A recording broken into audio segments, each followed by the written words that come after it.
మద్యం కుంభకోణానికి సంబంధించి కళ్ళు బైర్లు కమ్మే విషయాలు ఒక్కొక్కటిగా బయటకు వస్తున్నాయి. ఎక్కడ కూడా నా పేరు ఎక్కడ లేదు రమేష్. మొత్తం మీరే చేశారు.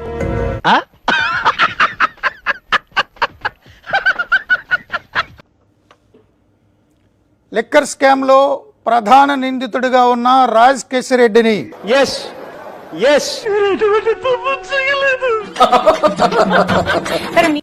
సిట్ విచారించింది. ఆయనతో పాటు ముడుపులని పొలిటికల్ బాసులకి వారు చెప్పిన నెట్వర్క్ కి అందచేసిన చాణక్య ఎలియాస్ ప్రకాష్ ను కూడా కలిపి కూడా విచారించారు. అన్ని కరెక్ట్ గానే మేనేజ్ చేసామే, ఎలా దొరికేసాము? ఇప్పటివరకు ఉన్న సమాచారం ప్రకారం చూస్తే రాజ్ కేశిరెడ్డి ఎక్కడెక్కడ ఎప్పుడెప్పుడు ఎవరెవరితో ఎంతసేపు మీటింగ్స్ జరిగాయో ఆధారాలు చూపిస్తే రాజ్ కేశిరెడ్డి ఐటీ సలహాదారుగా ఉన్న మీకు మద్యంతో సంబంధం ఏమిటి అని ఆధారాలు చూపించి అడిగినప్పుడు ఇది కేవలం జగన్మోహన్ రెడ్డి గారు అప్పుడు ఇచ్చిన ఆదేశాలు అనుకున్నా తిరిగి నా మీదగా వస్తాడు అనుకున్నా. వైసీపీకి వేల కోట్ల రూపాయలు పార్టీ ఫండ్ వచ్చేలాగా పాలసీ నిర్దేశించండి అని జగన్మోహన్ రెడ్డి గారే స్వయంగా చెప్పారు. షాల్వా కప్పాల్సింది పోయి, పొగడాల్సింది పోయి, ఇంకా అవార్డు ఏదైనా ఉంటే నాకు ఇవ్వాల్సింది పోయి.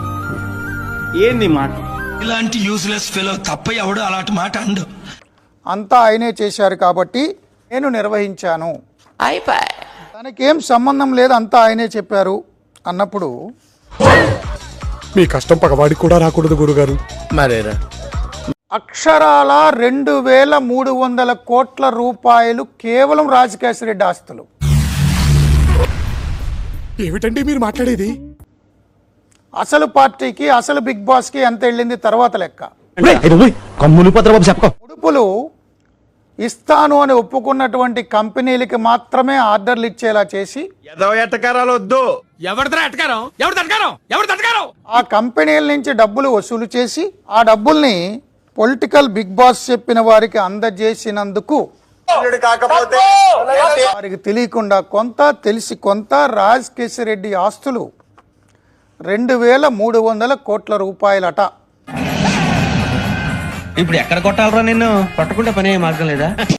ఈ విషయం ముందే తెలిసిన రాజ్ కేశిరెడ్డి హైదరాబాద్ లో ఉన్న ఒక ప్రముఖ ఆసుపత్రిలో డైరెక్టర్ గా తన భార్య దివ్యారెడ్డిని రిజైన్ చేయించారు. సరిపోయారు ఇద్దరును. సాగుతుంది మీకు అలా. ఆమె అమెరికన్ సిటిజన్ కాబట్టి అత్తగారు, మరదలు, తోడల్లుడు పేరుతో ఆస్తులు కొన్నారని, సినిమాల్లో పెట్టుబడులు పెట్టారని,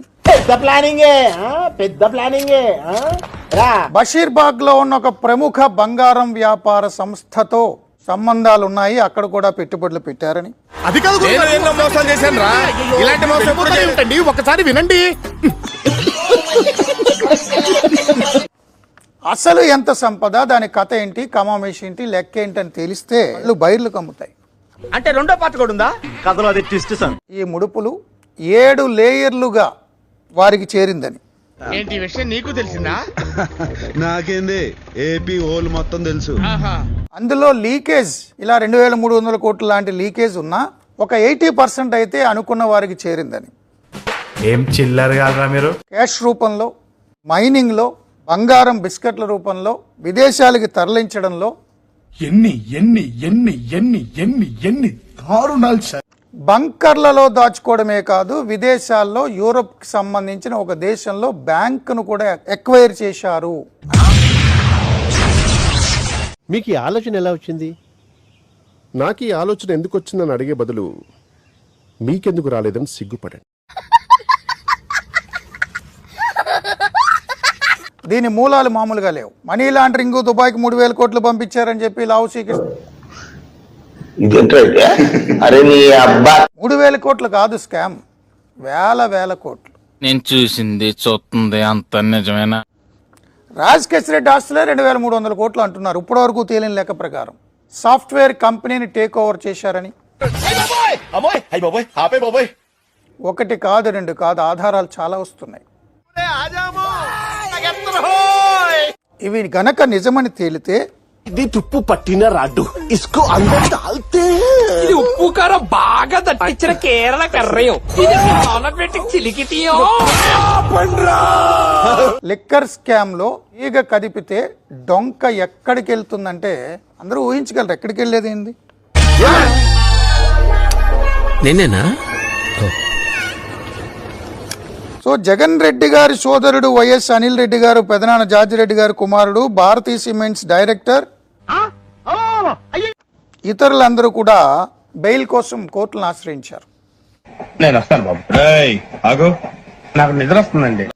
వీళ్ళందరి గురించి కూడా రాజకేశ్ రెడ్డిని ఆరా తీశారు. ఎవరెవరికి మీరు డబ్బులు ఇచ్చారు, ఎవరెవరితో ఏం సంబంధం. చూడటం కాదండి మీరు చెయ్యాలంతే. మీరు ట్రై చేస్తారన్నారంటే అది ఓకే అయిపోయిన